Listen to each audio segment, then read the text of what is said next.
네, 오늘 마태복음 강해 71번째입니다. 지혜로운 부자가 되십시오. 지난주에 이어서 두 번째 시리즈로 같은 본문을 가지고 오늘 함께 말씀을 나누겠습니다.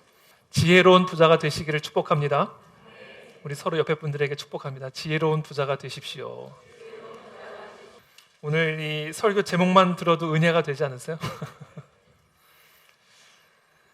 제가 아까 광고 때도 잠깐 말씀드렸지만 오늘날 한국 교회와 한국 그리스도인들이 안고 있는 이 영적인 위기, 이 영적인 침체의 본질이 어디에 있을까? 우리가 여러 군데에서 찾을 수 있지만 저는 가장 핵심적인 것이 이 오늘날 우리 한국 교회와 그리스도인들이 영원한 삶에 대한 관점이 부족하다는 사실을 오늘 저는 나누고 싶습니다. 우리가 항상 입으로는 영원한 삶, 영생, 구원에 대해서 이야기를 합니다. 그러나 정작 우리들의 삶은 마치 영원이 없는 사람처럼 생각하고 행동합니다. 사실 우리가 영생을 받은 사람이라고 한다면 우리의 말, 행동, 사고, 가치관, 세계관 이 모든 것들 안에 영원히 녹여져 있어야 됩니다. 영원한 삶에 대한 시야와 관점이 녹여져 있어야 됩니다.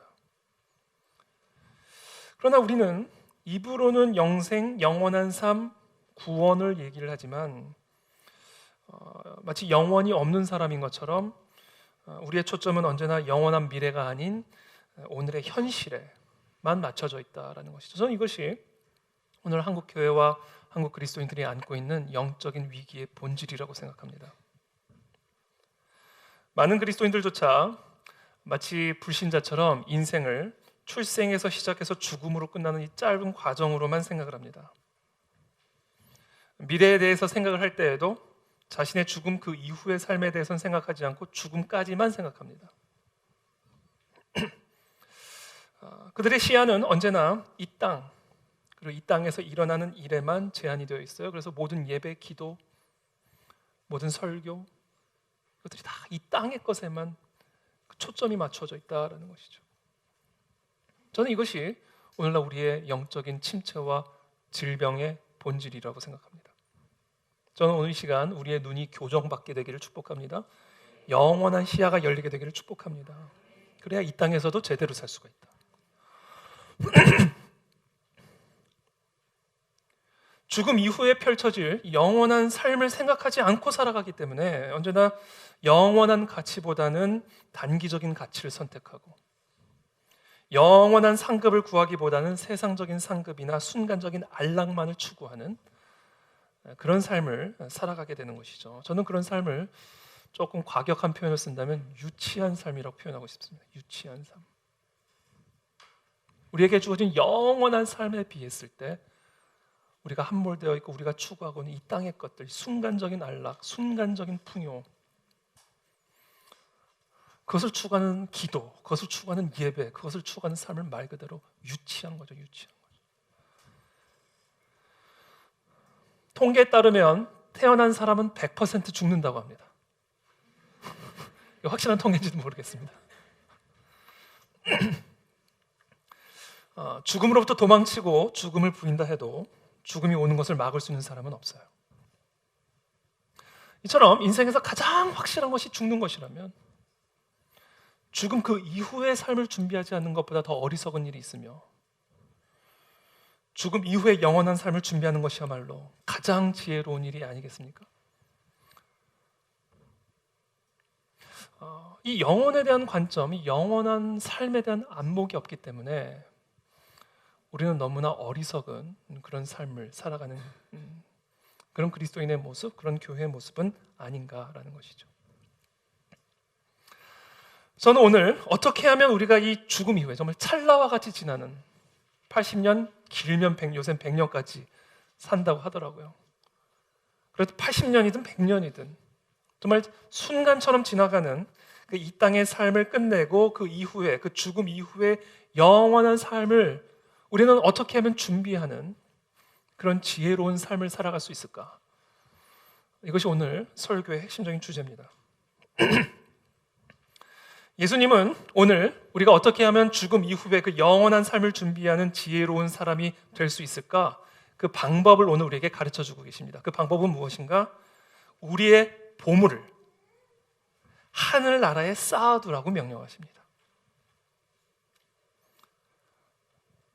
왜 아멘이 없으시죠?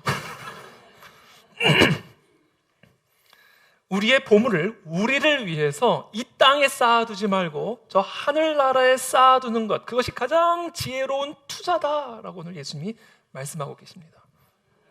이게 오늘 설교의 주제예요. 우리가 정말 영원한 삶을 정말로 진지하게 생각한다면 그 영원히 살아갈 그 땅에서 우리가 받고 누리고 얻게 될 그 영원한 상급을 위하여 이 땅을 살아가는 것이 가장 지혜로운 삶이 아니겠냐는 것이죠. 저는 그와 같은 지혜로운 자가 우리 모두가 되시기를 축복합니다. 그래서 예수님은 오늘 제가 말씀을 준비하고 설교를 준비하는 가운데 오늘은 예수님이 어떠한 모습으로 오늘 저에게는 다가오셨냐면 투자 상담가로 다가오셨습니다. 투자 상담. 우리가 이제 앞으로 노후를 준비하기 위해서, 그렇죠? 노후를 준비하기 위해서 내가 갖고 있는 예컨대 퇴직금이라든지 그동안 열심히 저축해온 노후 자금들을 어떻게 하면 조금 더 불려서 조금 더 부유하게 우리의 여생을 보낼 수 있을까를 고민하잖아요. 그래서 그 돈을 가지고 투자 상담가를 찾아가잖아요. 이 돈을 어디에 투자해야 되겠습니까? 라고 말을 할 때 그 투자 상담가는 국채에 투자하십시오. 여기가 이제 좋으니까 여기에 예금을 넣으십시오. 이렇게 상담을 해주고 안내를 해주잖아요. 오늘 예수님은 바로 그러한 모습으로 오늘 우리에게 다가오신다라는 거예요. 저는 오늘 이 설교를 들으면서 여러분들의 마음 안에 이 투자 욕구가 막 불러 올라오게 되기를 축복합니다.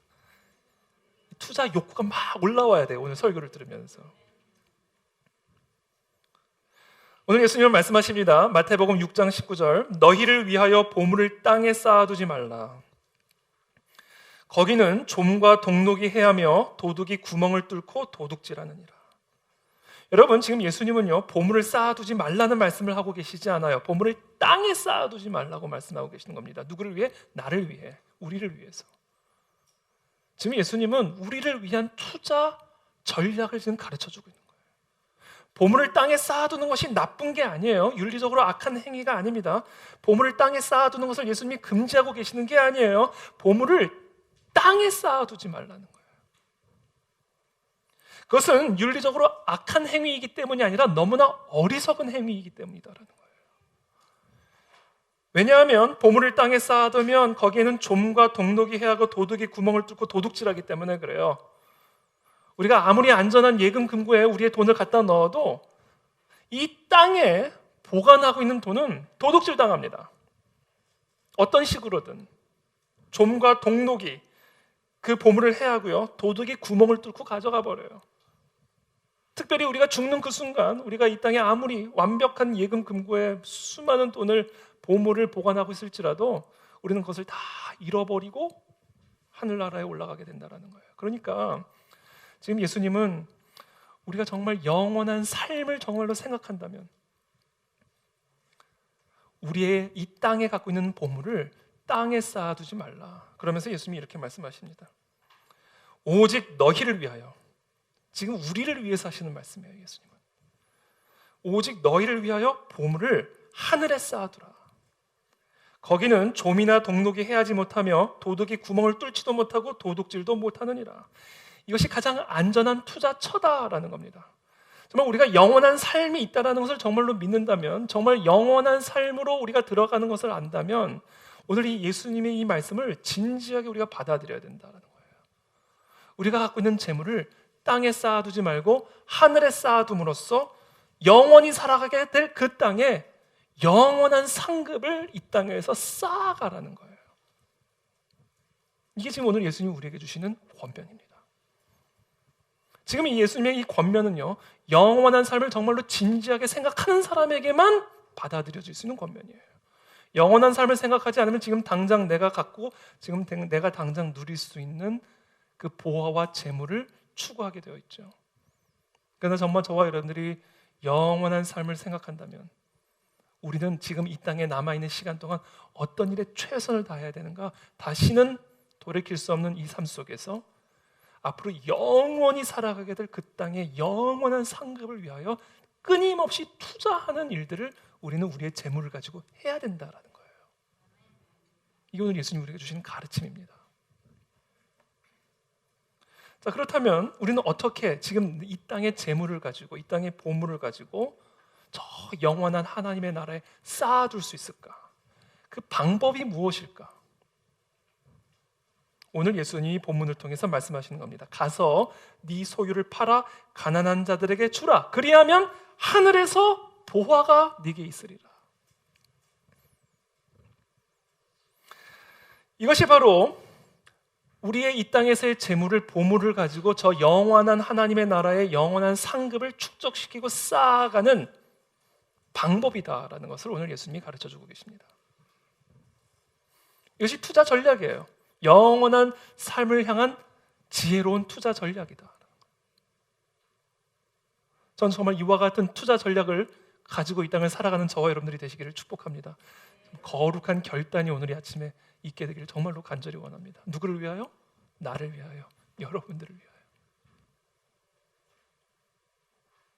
이 땅의 재물을 가지고요, 우리가 가난한 자를 구제할 때 그 재물이 고스란히 지금 내 지갑에선 빠져나갔지만 그 재물이 고스란히 하나님의 나라의 영원한 상급으로 쌓인다라고 지금 예수님 말씀하시는 거예요. 여러분, 전쟁이 난다, 확정이 된다, 이제 전쟁이 난다 이 나라에. 그럼 여러분 어떻게 하시겠어요? 일단 우리가 갖고 있는 재산과 보물들을 가까운 일본이든 미국이든 다른 나라에 일단 옮겨놓지 않겠습니까? 그래야 전쟁 이후의 삶을 대비하죠. 우리 가족들을 먼저 피신시키고, 그래야 전쟁을 대비하죠.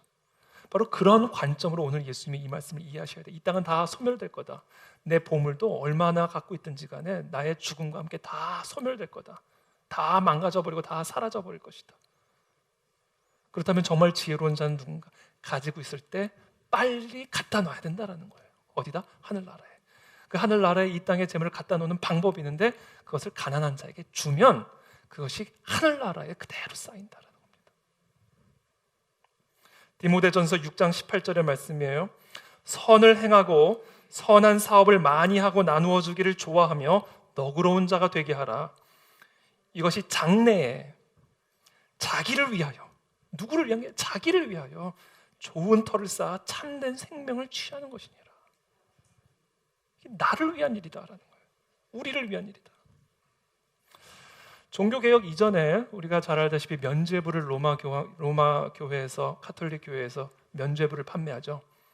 예수 그리스도의 보혈의 피로 죄 사함을 받는 게 아니라 이 면죄부를 사면 죄를 사함 받는다라는 거예요. 특별히 이 면죄부를 판매하는 위원장이 있었는데 그 사람의 이름이 요한 테첼이라는 사람입니다. 이 요한 테첼이라는 사람이 곳곳을 방문하면서 면죄부 판매를 이제 종용하면서, 쉽게 말하면 세일즈를 하는 거죠. 그렇게 하면서 설교를 하는데 이 사람이 이렇게 설교를 했습니다. 우리가 우리의 동전을, 우리의 금전을, 우리의 이 뭐라 그러죠? 하여튼 돈을 헌금함에 땡그랑 떨어뜨리는 그 순간 그 땡그랑 소리와 함께 연옥에 있던 영혼이 천국으로 튀어오른다, 이렇게 얘기했어요. 기가 막히죠? 우리가 동전을 헌금함에 땡그랑 던지는 그 순간, 드리는 그 순간 그 땡그랑 소리와 함께 연옥에 있던 영혼이 천국으로 튀어오른다. 자, 그 설교를 듣고 사람들이 막 면죄부를 샀단 말이에요. 그 설교는 당연히 잘못된 설교지만 오늘 예수님은 바로 그런 설교를 오늘 이 시간 우리에게 주고 계시는 거예요. 내가 갖고 있는 보화를 가난한 자에게 땡그랑 주는 그 순간 그 땡그랑 소리와 함께 그 돈은 고스란히 하늘나라의 영원한 계좌의 이체가 된다는 겁니다. 바로 그 개념이에요. 나의 소유를 가지고 가난한 자를 구제하기 위해 땡그랑 소리를 내는 순간 그 소리와 함께 그 돈은 고스란히 하늘나라에 올라간다. 영원한 상급으로. 영원한 상급으로. 우리의 영원한 삶을 위하여.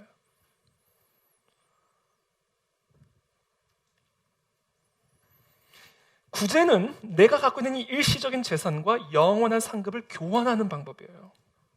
이게 지금 예수님이 가르쳐 주시는 겁니다. 이 땅에 있을 때 우리가 갖고 있는 돈과 소유를 하나님의 그 영원한 금고에 예치하는, 그래서 이 땅에서의 찰나와 같은 삶을 마무리한 이후에 들어가게 될 그 영원한 삶에서 우리가 얻고 누리게 될 그 영원한 상급을 쌓는 일이다라는 겁니다.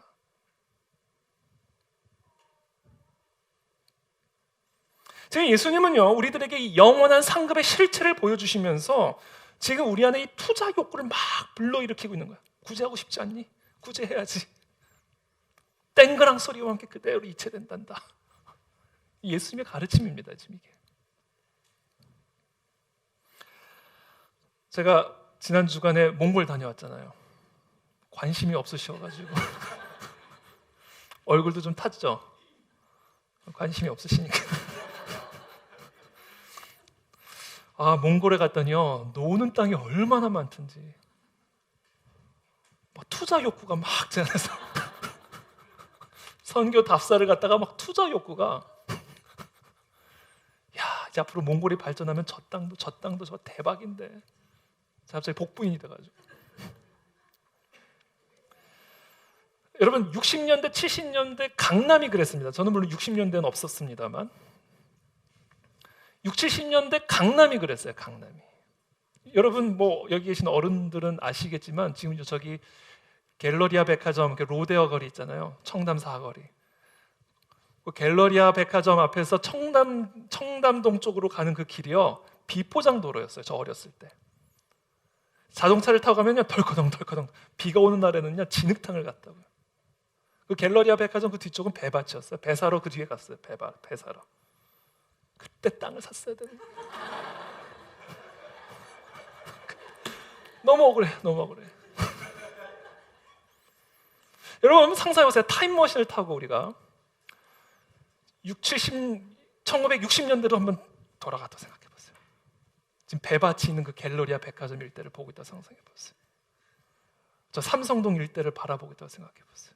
저 강남역 일대, 지금 이 지역도 마찬가지예요. 지금 우리가 있는 지역. 60년대 이 땅을 한번 생각해보세요. 투자 욕구가 장난이 아니죠. 타임머신 타고 다시 돌아와가지고 전 재산을 다 팔아버릴 거예요. 현금 가지고 갈 겁니다. 우리 애들 학비까지 다 뺏어갈 거예요. 다 가지고, 전 재산을 가지고 타임머신을 타고 다시 60년대로 돌아가가지고 이 강남 일대 땅이란 땅은 다 샀을 거야. 그럼 우리 지하 있지 않아도 됐을 뻔했는데.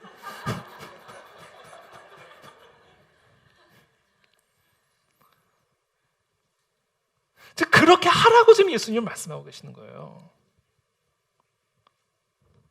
천국은 마치 밭에 감추인 보화와 같으니 사람이 이를 발견한 후 숨겨두고 기뻐하며 돌아가 자기의 소유를 다 팔아 그 밭을 사느니라. 지금 타임머신 얘기만 없지,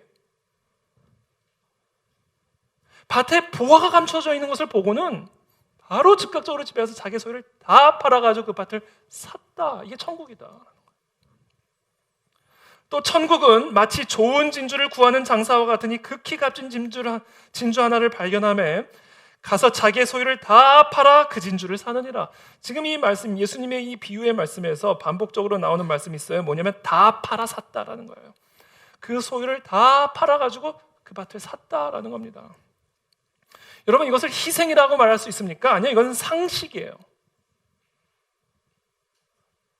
정말 그 밭에 감춰진 보화의 가치를 정말로 아는 사람이라면 이거는 상식이고 지혜예요. 이거는 희생이 아닙니다. 누구를 위한 것도 아니야. 나를 위한 일이다.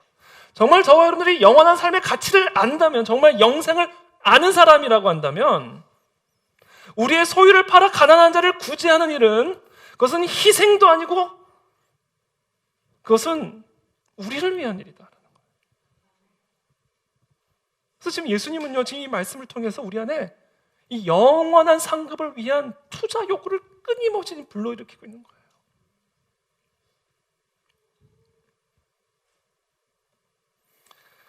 이 설교를 준비하면서 참조한 책들이 있는데 그 중에 제가 아주 감명 있게 읽은 책이 랜디 알콘이라고 하는 신학자가 쓴 책입니다. 돈, 소유, 영원이라는 책인데 혹시 여러분들도 이 부분에 대해서 조금 더 공부하고 싶으신 분들은 제가 추천하고 싶습니다. 랜디 알콘의 돈, 소유, 영원이라는 책인데요. 그 책에서 이 랜디 알콘이 이렇게 이야기를 합니다. 하나님이 우리에게 맡기신 돈은 영원한 투자를 위한 자본금이다.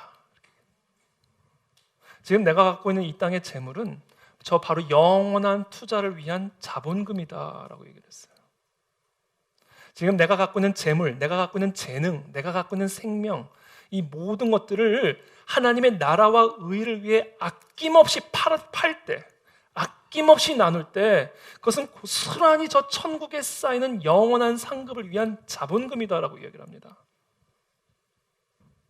바로 이 개념이 우리 안에 이 재물에 대한 또 우리의 삶에 대한 혁명적인 변화를 일으킬 수 있다.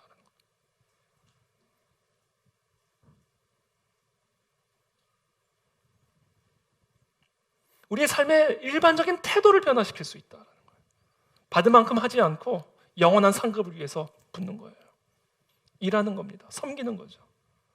사람이 보든 사람이 인정하든 말든 저 영원한 상급을 쌓기 위해서 내게 주어진 재능, 내게 주어진 재물, 내게 주어진 은사, 내게 주어진 모든 섬김의 자리에서 인정을 받든 인정을 받지 못하든 대가를 받든 대가를 받지 못하든 저 영원한 상급을 위해서 쏟아붓고 헌신하는 삶을 살아가게 되는 이 삶의 근본적인 변화와 혁명들이 일어나게 되는 것이죠. 그런 성도들이 모인 교회, 부흥하지 않을 수 있으며 회복되지 않을 수 있겠습니까? 그런 나라가 더 부유해지고 더 부강해질 수 있지 않겠냐라는 것이죠. 자, 그렇다면 우리는 어떻게 구제할 것인가? 이제 두 번째 주제로 넘어갑니다. 자, 우리의 이 재물을 가지고 하늘에 쌓아두는 방법이 구제다라고 예수님 말씀해 주셨어요. 자, 그렇다면 우리는 어떻게 구제할 것인가? 이 부분을 조금 더 고민해 봐야 됩니다. 구제를 어떻게 해야 되는 것인가? 그냥 가난한 자에게 소유를 그냥 팔아서 줘버리면 그게 다 구제인가? 가난의 종류는 어떤 종류인가? 가난의 수준은 어떤 수준인가? 자, 구제를 어떻게 해야 되는가? 이것은 우리가 영원한 상급을 쌓기 위해서 아주 우리가 깊이 고민해 봐야 할 주제입니다. 저는 오늘 어떻게 구제할 것인가라는 주제를 우리가 나누기에 앞서서 먼저 몇 가지 명제에 대한 좀 논의를 좀 먼저 하고 싶어요. 명제에 대한 설명을 좀 먼저 드린 후에 우리가 어떻게 구제할 것인가를 좀 설명을 드리기를 원합니다. 첫 번째, 우리가 어떻게 구제할 것인가를 나누기 전에 우리가 먼저 살펴봐야 할 첫 번째 명제는 사도행전에 나타난 초대교회의 구제의 모습들이 모든 교회와 성도가 따라야 할 모범인가에 대한 명제를 먼저 좀 살펴보기를 원합니다. 믿는 사람이 다 함께 있어 모든 물건을 서로 통용하고 또 재산과 소유를 팔아 각 사람의 필요를 따라 나눠주며 아주 혁명적인 사건이죠. 자기 소유를 다 팔아가지고 모든 물건들을 서로 통용하는 거예요. 자동차도 같이 쓰고 옷도 같이 입고 자기 소유를 팔아가지고 필요에 따라 막 나눠주는 겁니다. 이와 같은 초대교회에 나타난 구제의 모습이 모든 교회와 성도가 따라야 할 모범인가라는 명제를 먼저 한번 좀 살펴보기를 원합니다.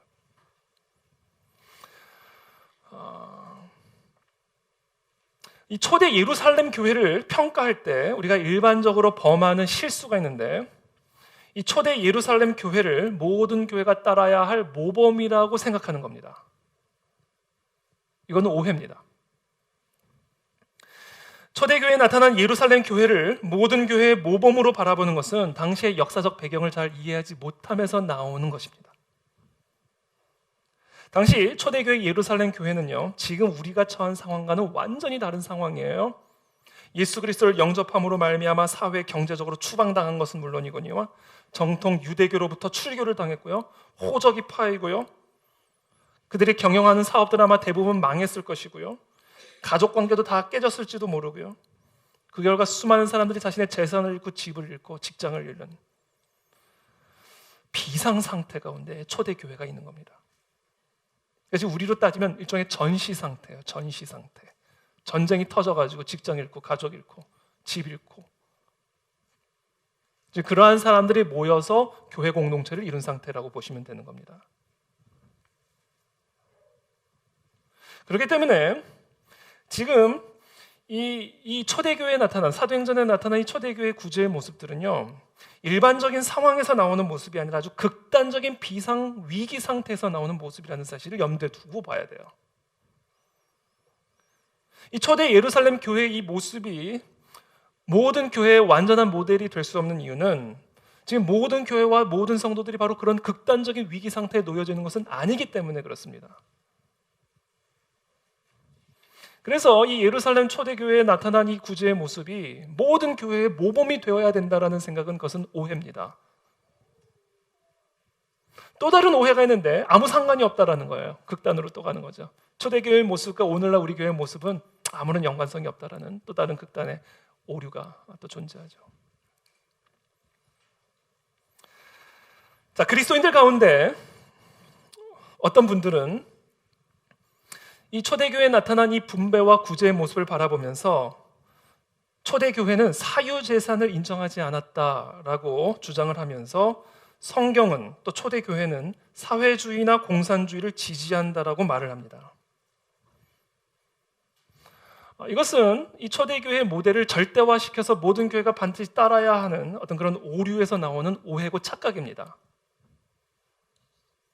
일단은요, 이거는 사실이 아니에요. 초대교회에서 자신의 소유를 팔아서 필요한 자들에게 나누고 구제한 일은요, 매번 있었던 일들이 아니라 어떤 특별한 물질적 필요가 있을 때마다 한 번씩 일어난 사건입니다. 일반적인 사건이 아니라 필요에 따라 한 번씩 일어났던 사건들이에요. 더 중요한 것은 이 초대교회에서의 나눔과 구제는 자신의 필요를 따라 나누는, 자신의 소유를 팔아 필요에 따라 나누는 이와 같은 구제의 모습은 성령의 감동에 의한 자발적인 행동이었지 정부의 강압에 의한 강제에 의해 일어난 일이 아니었다라는 거예요. 그렇기 때문에 이 초대교회에 나타난 이런 모습을 가지고 사회주의나 공산주의를 성령이 지지한다라고 말을 하는 것은 오해다라는 것을 먼저 짚고 넘어가야 돼. 그래야 어떻게 구제할 것인가에 대한 명제를 논의할 수가 있어요.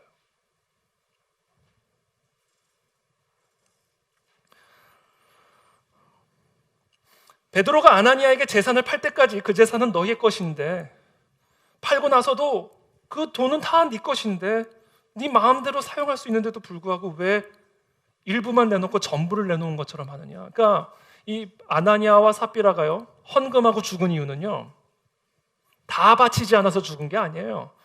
일부만 바치면서 다 바쳤다라고 말했기 때문에 죽은 겁니다. 그러니까 지금 이 사도행전에 나타난 이 초대교회의 모습이 사회주의나 공산주의, 사유재산을 인정하지 않는 그런 공동체 중심적인 사회주의나 공산주의를 지지한다라고 생각하는 것은 그것은 오해입니다. 오해. 이 부분을 제가 첫 번째 명제로 한번 짚고 넘어가야 될 것 같고요. 두 번째 한 번 더 짚고 넘어가야 될 문제는 가난의 책임이 어디에 있는가를 좀 살펴볼 필요가 있어요. 우리가 어떻게 구제할 것인가를 살피기 위해서는 먼저 이 가난은 누구의 책임인가를 먼저 좀 이해를 할 필요가 있어요. 가난은 누구의 책임인가라는 이 명제와 이 논의와 함께 더불어서 제가 짚고 넘어갈 부분은 사회주의가 또는 공산주의, 사회주의나 공산주의나 그것이 자본주의의 대안이 될 수 있는가? 이 부분을 짚고 넘어가야 됩니다.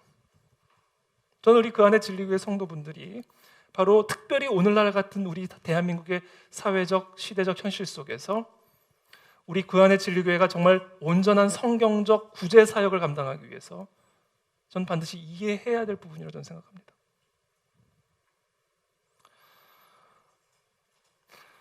일단 이 사회주의나 공산주의를 지지하는 그런 분들은 우리가 가난하지 않다는 사실만으로 가난한 사람들에 대한 책임이 있다라고 주장합니다.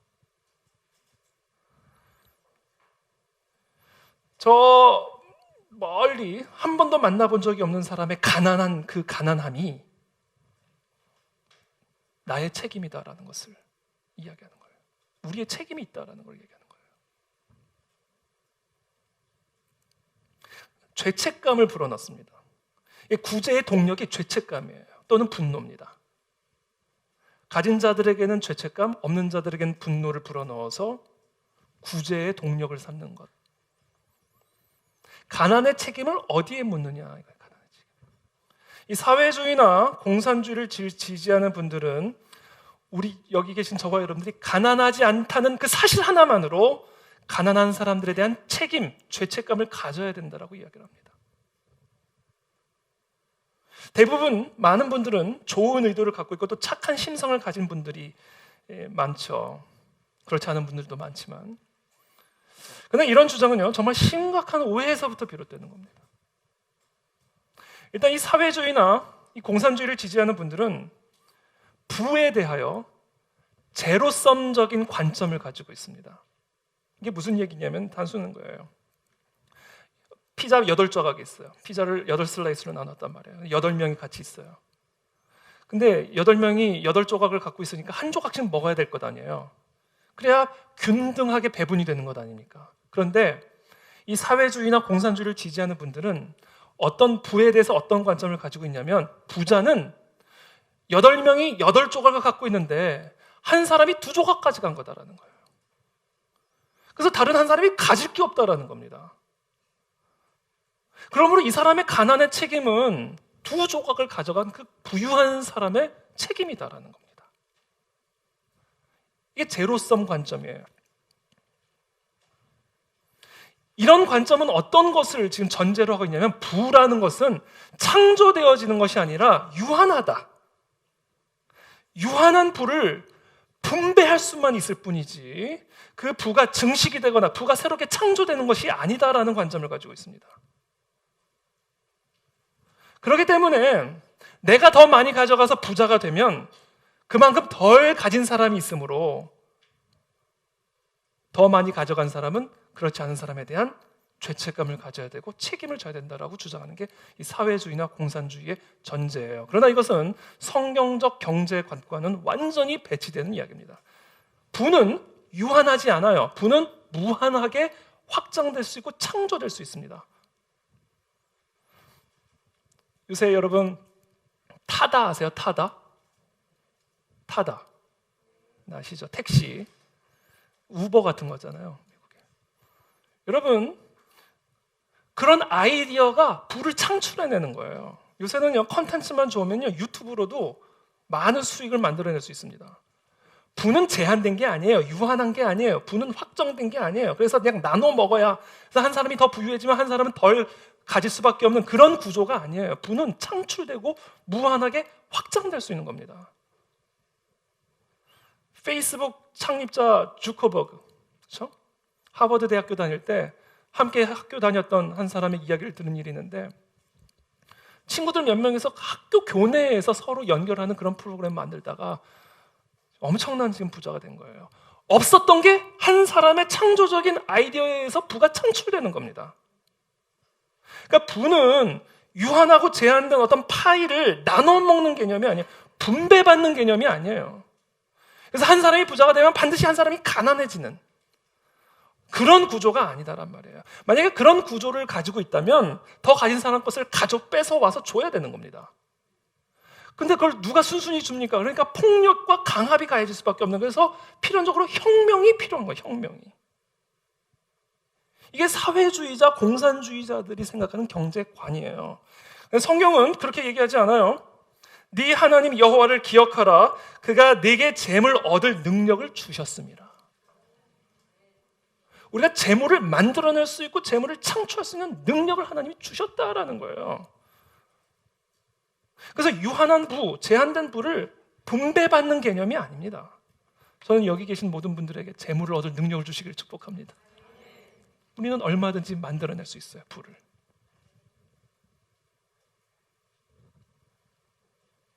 그래서 칼 막스는 모든 사람을 두 종류로 나눕니다. 압제자와 압제를 당하는 사람, 뺏는 자와 뺏긴 자, 이렇게 두 부류로 나눕니다.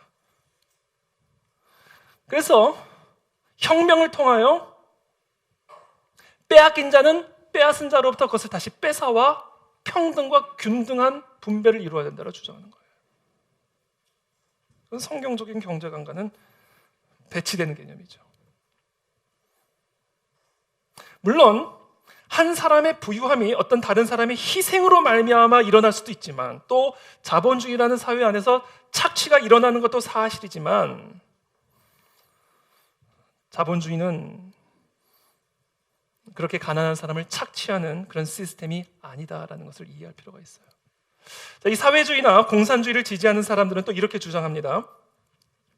자본주의는 가난한 사람을 더욱 착취하는 시스템이며, 따라서 우리가 직접 가난한 사람을 착취하지는 않았을지라도 가난한 사람을 착취하는 그런 자본주의 시스템 안에 있다는 것 자체만으로 우리에게도 잘못이 있다라는 책임 논리를 피는 거예요. 아까도 제가 잠깐 말씀을 드렸지만 저기 멀리 힘들게 가난하게 고통 가운데 있는 사람들 저는 한 번도 만나본 적도 없지만 나는 그냥 일상의 경제활동, 노동활동을 하고 있는데, 그럼에도 불구하고 나는 이 자본주의라는 시스템 안에서 경제활동을 하고 있기 때문에 내가 비록 저 사람을 만난 적도 없고 그 사람의 가난에 대한 나는 어떠한 책임도 없지만 책임이 있다라는 논리예요. 왜? 자본주의 시스템 안에서 내가 경제활동을 하고 있다는 자체만으로.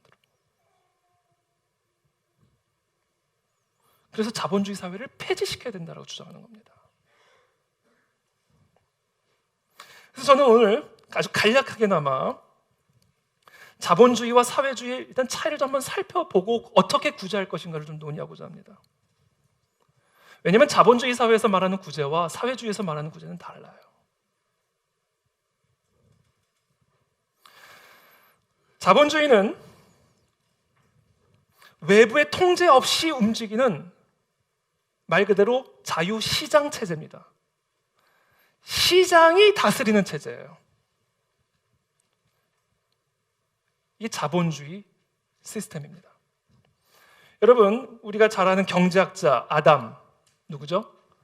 아담과 하와가 아니라 아담 스미스죠. 이 사람이 뭐를 얘기하죠? 보이지 않는 손을 얘기를 하죠. 시장은 사람들의 수요와 공급의 원리에 따라 적정한 최선의 가격이 결정되어진다는 거예요. 그래서 모두에게 유익이 되어진다는 겁니다. 그러니까 예를 들면 그래요. 우리가 똑같은 어떤 물건을 팔았다, 물건을 만들었다, 어떤 같은 종류의 물건을, 예를 들면 뭐 핸드폰을 만들었다 가정해 봅시다. 그러면 핸드폰을 팔려면 소비자 입장에서는 가장 좋고 싼 것을 사고 싶어 할 것 아니에요. 그러면 일단 그 스마트폰을 만드는 업체들마다 가장 좋은 품질의 스마트폰을 만들기 위해서 경쟁하지 않겠습니까? 근데 가장 좋은 스마트폰을 만들어 놓고선 너무 가격이 비싸면 사지를 않겠죠. 그러니까 가격의 경쟁이 붙어지면서 최선의 가격, 적정한 가격이 설정이 되겠죠. 자, 이런 모든 일들이 어떻게 이루어진다? 그냥 수요와 공급의 원리에 따라 시장에서 보이지 않는 손에 의해서 결정이 된다는 거예요. 그러니까 시장 중심적인 체제입니다. 이게 자본주의 시스템이에요.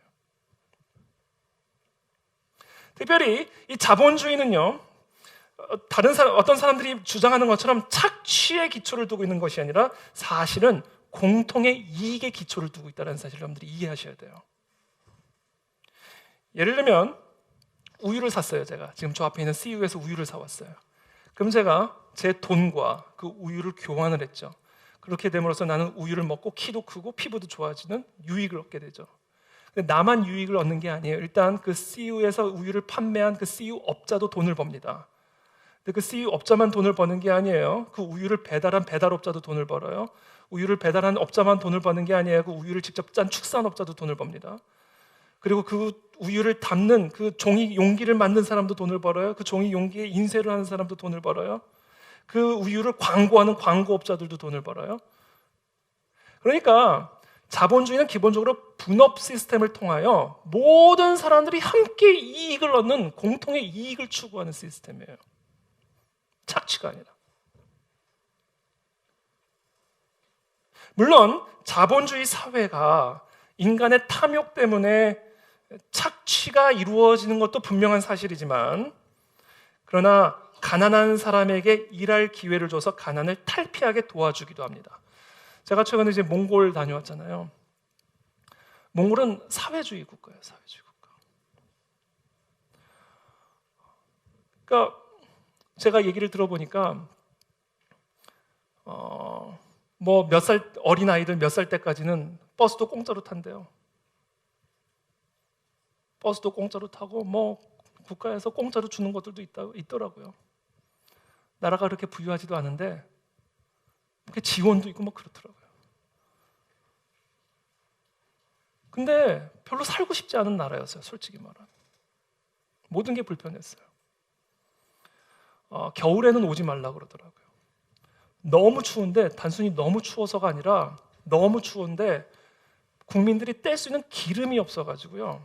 하여튼 태울 수 있는 것들은 다 태운대요. 배 타이어도 태우고 신발도 태우고 옷도 태우고 종이도 태우고. 너무 추운데 뗄 수 있는 기름, 난방 시스템이 되어 있지 않으니까 하여튼 뗄 수 있는 거, 태울 수 있는 건 다 태운대. 그래가지고 공기가 안 좋아가지고요, 지금 이렇게 앞에 있는 분들도 뿌연 매연 연기 때문에 보이지가 않을 정도라고 그러더라고요. 그래서 실제로 유아 사망률이 되게 높대요. 아니, 버스 공짜로 태우지 말고 차라리 기름을 대주지. 중산층이 어떻게 되냐? 중산층의 월급은 어느 정도 되느냐? 거기 현지 계신 목사님한테 여쭤봤어요. 중산층이 없대요. 그래서 제가 생각했어요. 사람들이 사회주의나 공산주의를 지지하는 분들은 자꾸 책만 볼 게 아니라 좀 여행을 다니셔야 되겠다는 생각이에요. 여행을 다녀봐야 되겠다는 생각을 좀 했어요. 지금 우리 사회가 거기로 가겠다는 거거든요. 그렇게. 제가 몽골을 가서 보고 70년대, 60년대 대한민국의 상황을 본과 동시에 지금 우리나라가 가고자 하는 방향을 보고 왔다니까요. 지금 10대 소녀들이요, 성관계를 자유롭게 가져가지고요, 아빠가 누군지도 몰라요. 근데 10대가 젖을 내놓고 젖을 물리고 있어요. 고아가 얼마나 많은지 몰라요. 자유로운 성생활, 어린 애들도 임신하고 출산할 수 있는 권리를 인권이라고 가르치는 지금 이 사회.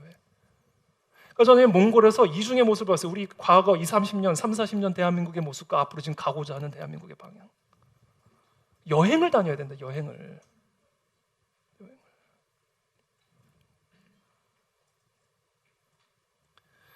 사회주의는 자본주의와는 달리 정부에 의해서 통제되는 경제체제입니다.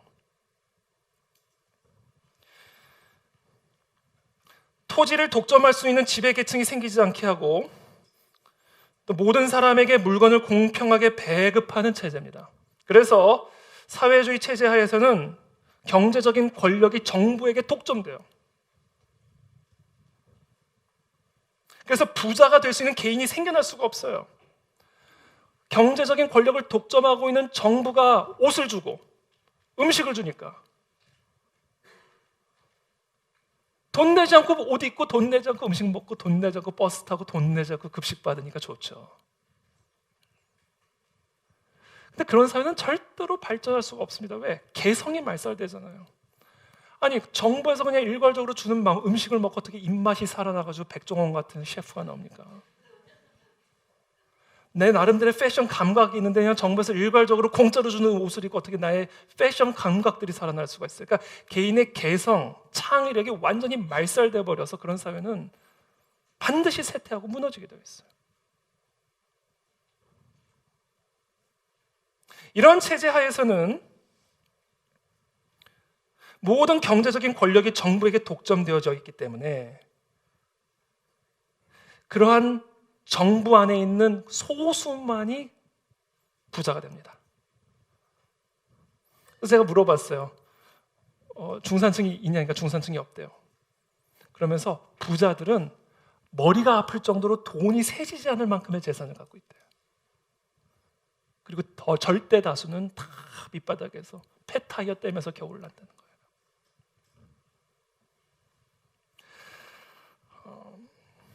자본주의 하에서는요, 여러분, 많은 수의 부자가 더 부유하게 될 수도 있고요, 가난한 사람도 부유하게 될 수가 있는 사회입니다. 그러나 사회주의 하에서는 적은 수의 부자가 더 부자가 되고요, 가난한 사람들은 계속 가난한 사회예요.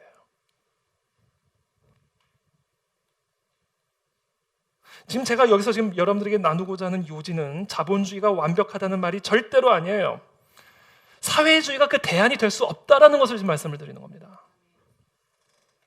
사회주의는 자본주의보다 더 악하다는 거예요. 문제는 체제의 문제가 아니라 인간의 타락한 죄성이 문제인 겁니다.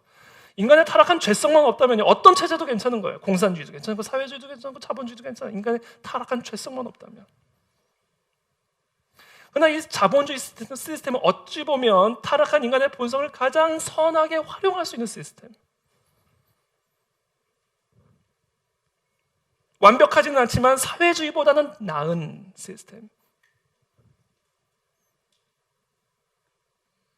성경은 우리가 가난한 사람의 가난에 책임이 있다고 가르치지 않아요. 가난한 사람을 도울 책임이 있다고 가르치지. 가난한 사람의 가난에 책임이 있으므로 우리 안에 죄책감을 불어넣어 구제를 하게 하는 것이 아니라 긍휼한 마음을 불어넣어 구제를 하도록 가르칩니다.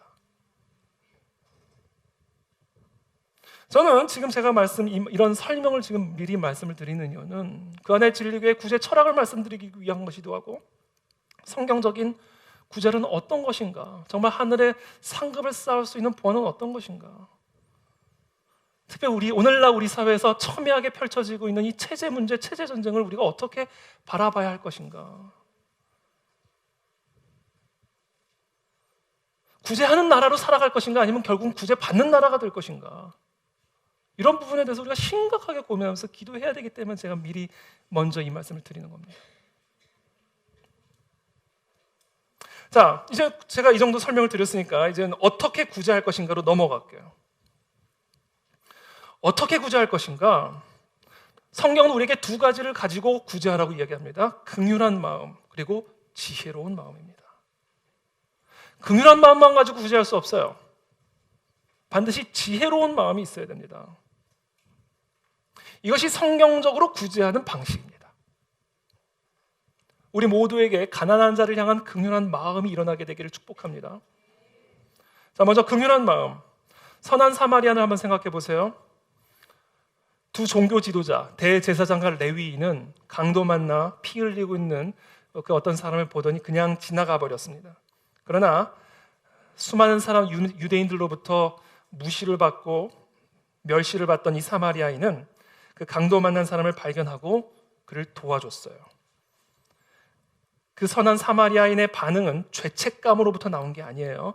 양심의 가책으로부터 나온 게 아니에요. 그냥 그 사람을 긍휼히 여겼기 때문에 가던 길을 멈춘 겁니다. 사마리아인은 강도 만난 사람의 상처를 치료해 준 뒤에 자기 짐승에 태워서 주막으로 데리고서 돌봐주었어요. 그리고 다음 날에는 여관 주인에게 더 여윳돈을 주면서 자기가 다시 돌아올 때까지 이 사람을 치료해달라고 부탁을 하고 길을 떠났습니다. 여러분, 그 선한 사마리아인은 그 강도 만난 사람에 대해서 어떤 책임도 없어요.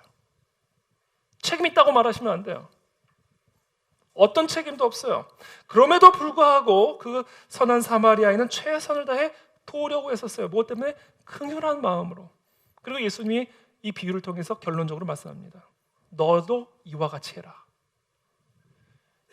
이게 성경적인 구제입니다. 우리는 이렇게 구제를 해야 돼요. 분노를 가지고 구제하는 거 아니에요. 또는 죄책감을 가지고 구제하는 거 아닙니다. 긍휼한 마음으로 구제해야 된다. 자, 예수님이 이 선한 사마리아인의 비유를 설명하기 위해 설명하시는 것은요, 어떻게 보면 두 가지 질문에 대한 답변으로 이 선한 사마리아인의 비유를 말씀하시는 거예요. 첫 번째 질문은 뭐냐면 누가 우리의 이웃인가에 대한 질문입니다. 율법 교사가 예수님에게 다가와서 얘기한 거예요. 누가 우리의 이웃입니까? 라고 질문했을 때 예수님이 바로 이 선한 사마리아인의 비유를 설명해 주신 겁니다. 자, 누가 우리의 이웃인가? 오늘 이 선한 사마리아인의 비유는 우리에게 가르쳐줍니다. 가까이 있는 가난한 사람도 우리의 이웃이지만 멀리 있는 우리의 이웃도, 가난한 사람도 우리의 이웃이다라는 거예요. 사마리아인은 이 유대인들에게는 너무나 정서적으로는 멀리 있는 사람이에요. 물리적으로는 바로 눈앞에 쓰러져 있었지만 정서적으로는 곁에 갈 수 없는 멀리 있는 사람이에요. 자, 누가 우리의 이웃인가? 물리적으로든 정서적으로든 가까이 있든 멀리 있든 가난한 사람이 우리의 이웃이다. 우리의 도움이 필요한 자가 우리의 이웃이다라는 거예요. 솔직히 말하면요, 정말 가난하고 정말 우리의 구제가 필요한 사람들은요, 멀리 있는 사람들이에요. 여러분 주변에서 10대 청소년 아이들이 젖 물리는 미혼모 보신 적 있으세요? 여러분 삶의 주변에서? 여러분들이 일상의 삶을 살아가는 곳에서 삼시세끼를 먹을 수 없어서 굶어 죽어가는 사람들을 보신 적 있으세요? 약을 살 돈이 없어가지고 죽어가는 환자들을 여러분들의 삶의 일상의 삶에서 보신 적이 있냐고. 우리는 정말로 우리의 도움이 필요한 사람들은요, 사실은 우리 가까이 있지 않아 멀리 있지. 멀리 가야 됩니다. 그래서 우리가 멀리 가야 돼요.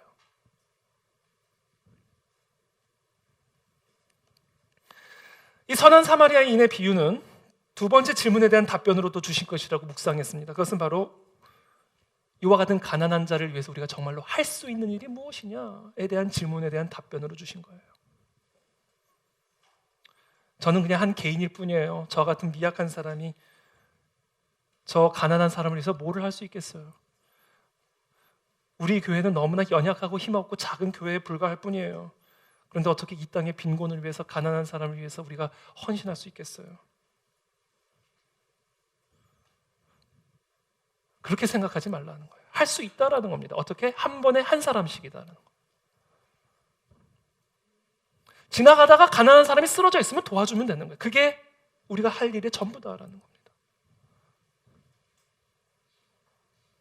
모든 것을 할 수 없기 때문에 어떤 것도 할 수 없다라는 핑계는 하나님 앞에서 통할 수 있는 핑계가 아니에요. 모든 것을 할 수 없어도 우리가 할 수 있는 것을 하는 것이 모든 것을 할 수 있는 길이다라는 겁니다. 자, 우리는 그래서 정말 예수님이 우리에게 정말 영원한 상급을 쌓는 그와 같은 구제를 위해서 살아가는 지혜로운 부자가 되기 위해서 우리에게 긍휼한 마음을 가질 것을 말씀하십니다. 저는 우리 모두에게 가난한 사람을 향한 긍휼한 마음이 일어나게 되기를 축복합니다.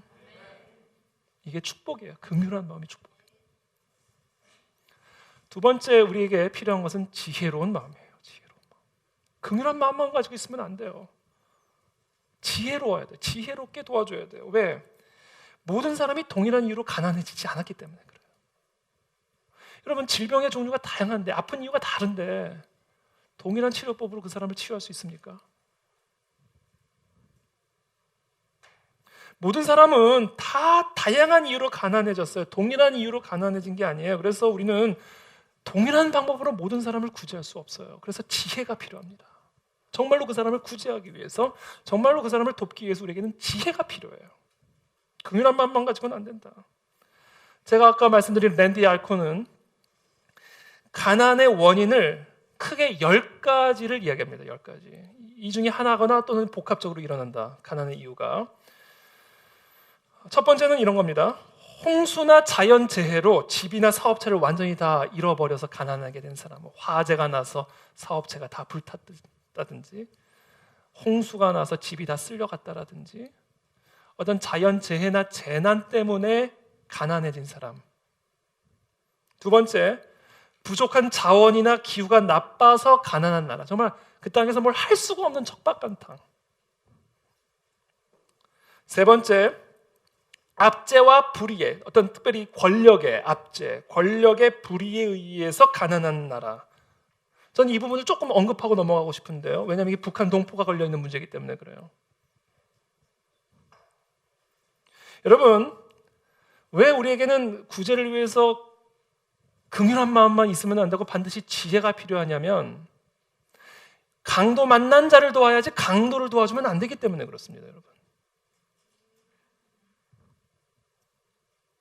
탈무드에는 이런 말이 있어요. 잔인한 자를 동정하는 것은 동정받아야 할 자에게 잔인한 일이다.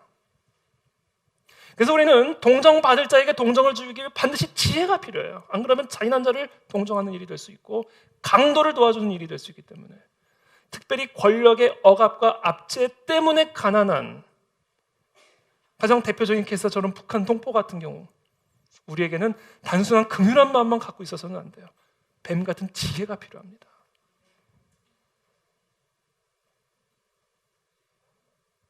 제가 이번에 몽골 가서 북한 식당을 갔거든요. 백화 딱 들어갔더니 북한 우리 여성분들이 얼마나 반갑게 맞이해 주는지 무서웠어요. 그래서 저는 사실 음식 맛을 기대를 안 하고 갔어요. 사실은 가기도 조금 꺼림직했어요. 왜냐하면 거기서 돈이요 다 북한 정치자금으로 들어가거든요. 100%?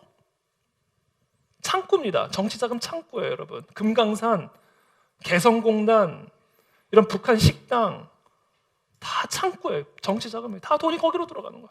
그래서 벤츠 사고 철갑 상어를 사는 거예요. 그 지혜가 필요하다는 거예요. 지혜가. 그래서 사실은 안 가려고 그랬어요. 근데 갔어요. 땅받기 차원에서 한번 가보자, 어떤 곳인지. 그리고 또 거기에 가서 또 기도하자. 식기도 세게 하고. 먹었는데 너무 맛있는 거예요. 전 정말 기대 하나도 안 했거든요. 평양냉면 뭐 맛이 없다는 얘기를 들어가지고, 저는 개인적으로 평양냉면을 좋아하는 평양냉면파인데 북한 식당의 평양냉면 정말 맛이 없다는 얘기를 들어가지고 별로 기대를 안 했어요. 그래서 몇 사람이 가가지고 2인당 냉면 하나씩 시켜가지고 그냥 맛만 보려고.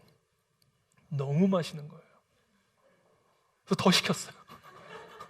그래서 더 시켜서 먹는데 너무 맛있는 거예요. 심지어 김치까지 그렇게 맛있어요.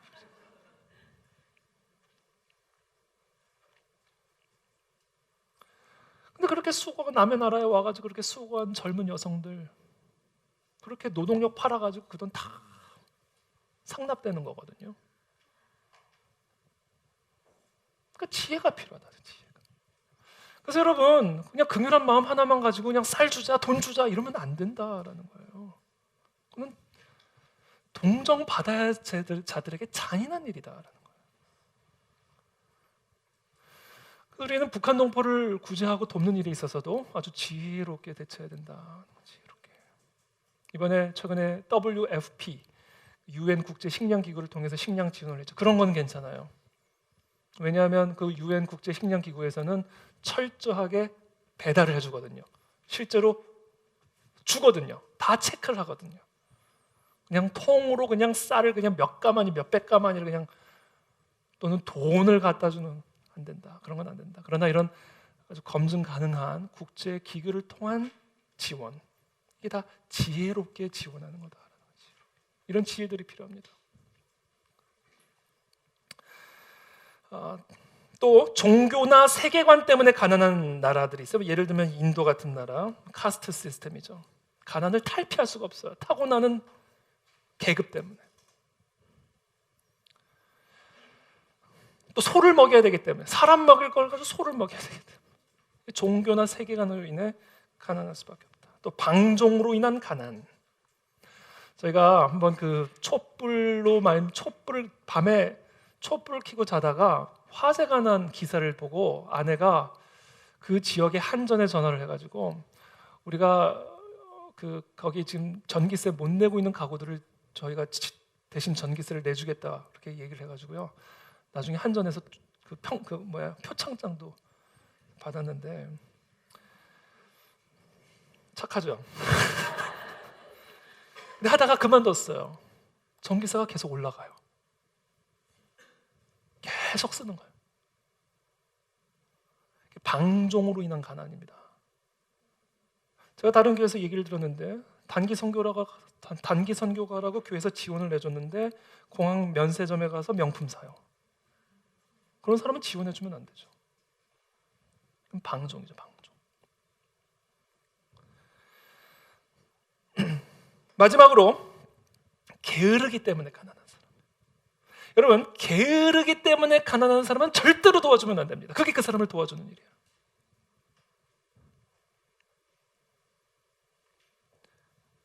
바울은 데살로니가 교회에 이렇게 명령합니다. 누구든지 일하기 싫어하거든 먹지도 말게 하라.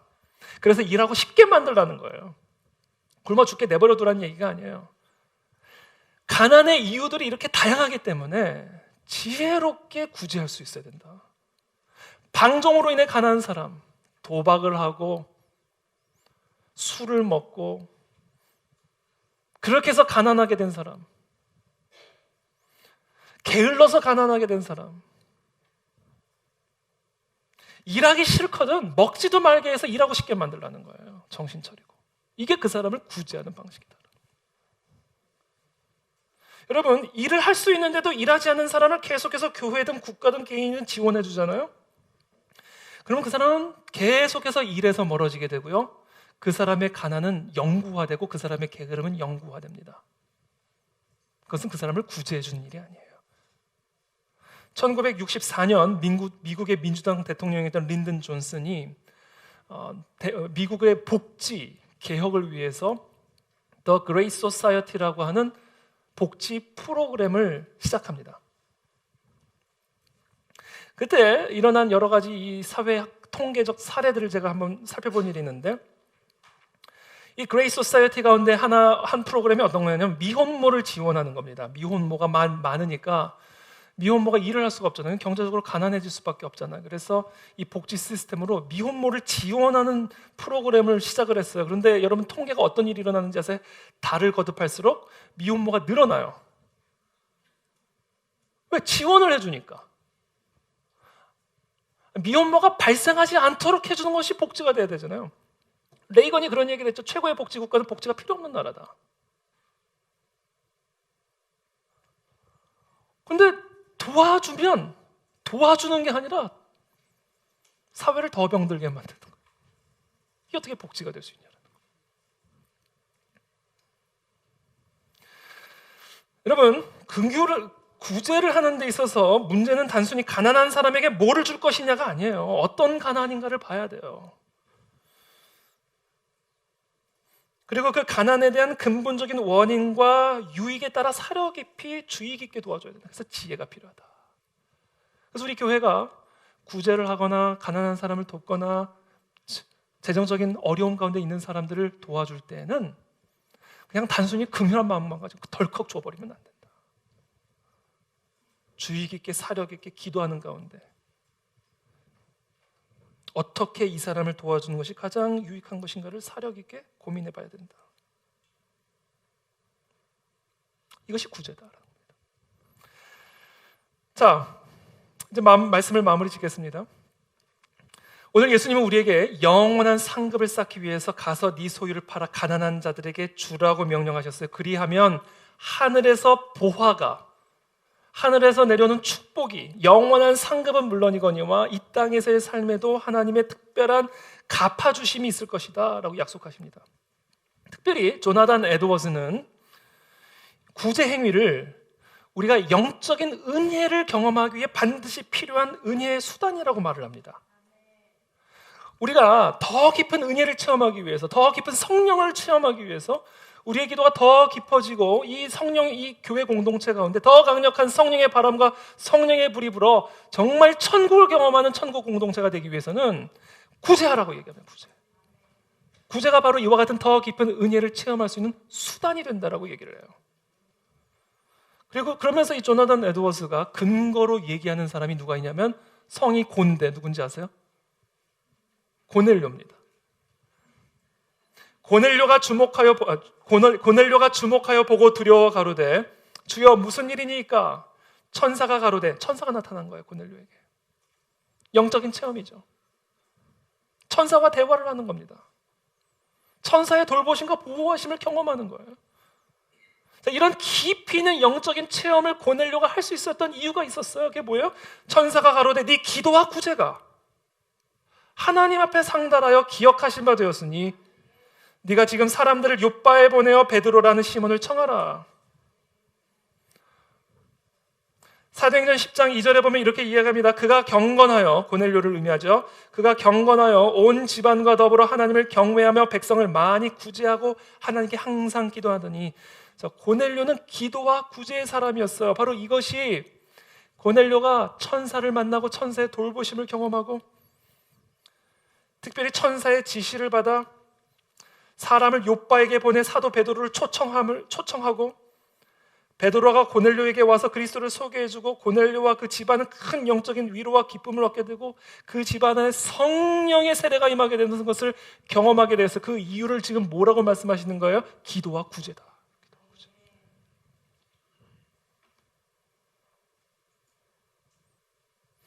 저와 여러분들의 삶에, 그리고 우리 그 안에 진리 교회 가운데 하나님의 성령의 부으심이 더 강렬해지고 더 강력해지기 위해서는 기도와 구제가 있어야 된다라는 거예요. 기도와 구제.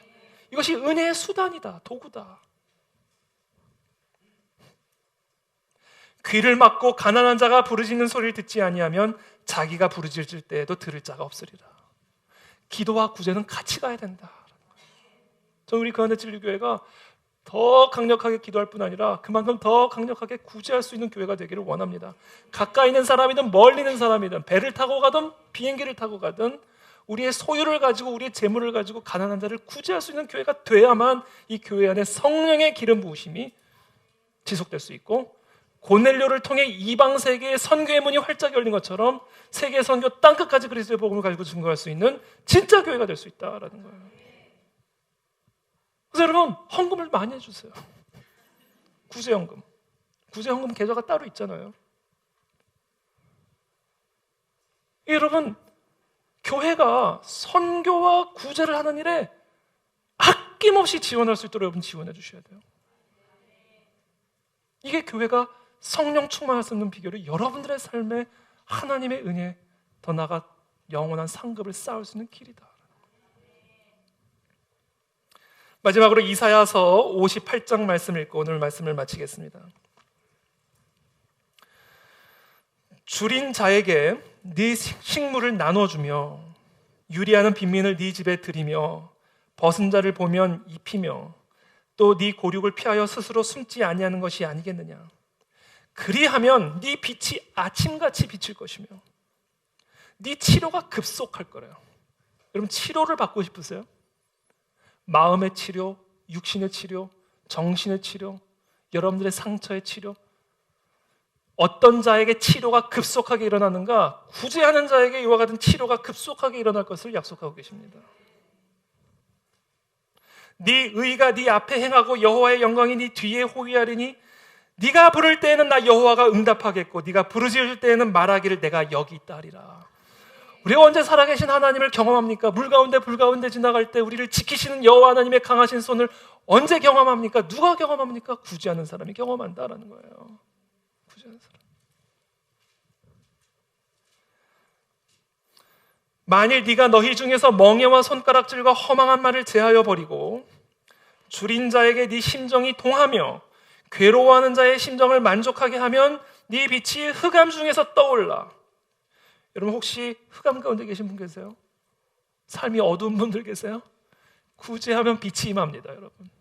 이게 하나님의 약속이에요. 네 어둠이 낮과 같이 될 것이며 여호와가 너를 항상 인도하여. 여러분 인도함을 받기를 간구하고 계신 분 계세요? 구제하는 자를 하나님은 항상 인도하신다. 메마른 곳에서도 네 영혼을 만족하게 하며 네 뼈를 견고하게 하리니 너는 물된 동산 같겠고 물이 끊어지지 아니하는 샘 같을 것이라. 이자가 지혜로운 부자다. 저는 이와 같은 지혜로운 부자가 되시는 저와 여러분들 다 되시기를 예수 그리스도의 이름으로 축복합니다.